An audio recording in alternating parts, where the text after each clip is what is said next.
আসসালামু আলাইকুম রহমতুল্লাহ বরকাতুহু। দেশে বিদেশে যে যেখানে আছেন আশা করি ভালো আছেন। আমি মোহাম্মদ ফখরুল হোসাইন। দীর্ঘ 25 বছর ধরে মানসিক এবং মাদকাসক্ত রোগীদের চিকিৎসা করে আসছি। তো আজকে কথা বলবো বিভিন্ন বিষয় নিয়ে। মানসিক রোগ হইলে আমরা ডাক্তারের কাছে যেতে বিব্রত বোধ করি, কিন্তু যে অন্যান্য রোগের মতন এটাও কিন্তু একটা রোগ। কিন্তু আমরা কিন্তু অন্য সমস্যা হলে ডাক্তারের কাছে যাই, বাংলাদেশে না হলে বাংলাদেশের বাইরে চলে যাই। কিন্তু মানসিক রোগ হইলে আমরা ডাক্তারের কাছে যাইতে যে বিব্রত বোধ করি, আমরা কবিরাজের কাছে যাই, আমরা লুকায় রাখি, আমরা কারোর কাছে শেয়ার করতে চাই না, বলতে চাই না। এটা আমাদের একটা অজ্ঞতা বলতে পারেন। কারণ এই সেক্টর আমাদের দেশে শুধু এই অজ্ঞতার বিষয়টা, কিন্তু বাইরের দেশে মানসিক রোগ হইলে সবার আগে তারা ডাক্তারের কাছে যায়। মানসিক রোগ একটা পর্যায়ে এই ধরনেরই হয়ে থাকে, একটা ব্রেক ছাড়া গাড়ির মতন।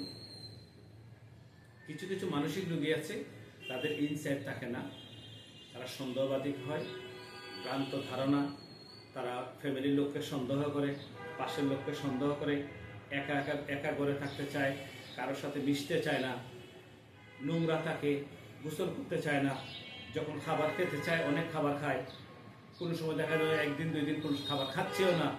এই যে কিছু বিষয় আছে, এইখান থেকে পরিত্রাণ পাওয়ার জন্য আমাদের ফেসবুকে এক ভাই আমাদেরকে কমেন্ট করেছেন যে ওনার কাছে একজন সিজোফ্রেনিয়া রোগী আছে।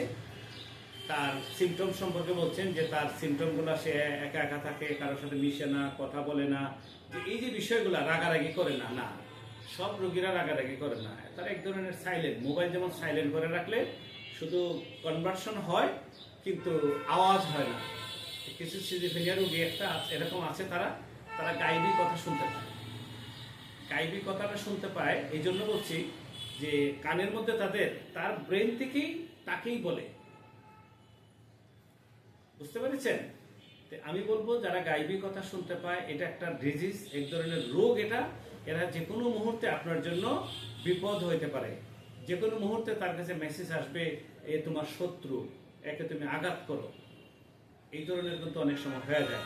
অনেক সময় দেখেন অনেক রোগীরা বাসায় ভাঙচুর করে। তো তাদেরকে দোষারোপ না করে তাদেরকে সুচিকিৎসার মাধ্যমে তাদের স্বাভাবিক জীবনে আমরা ফিরিয়ে দিই। ব্রেন এন্ড লাইফ হসপিটাল আপনাদের পাশে আছে এবং থাকবে।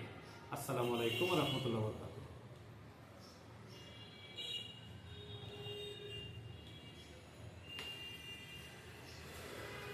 ভিডিওটা এসে নষ্ট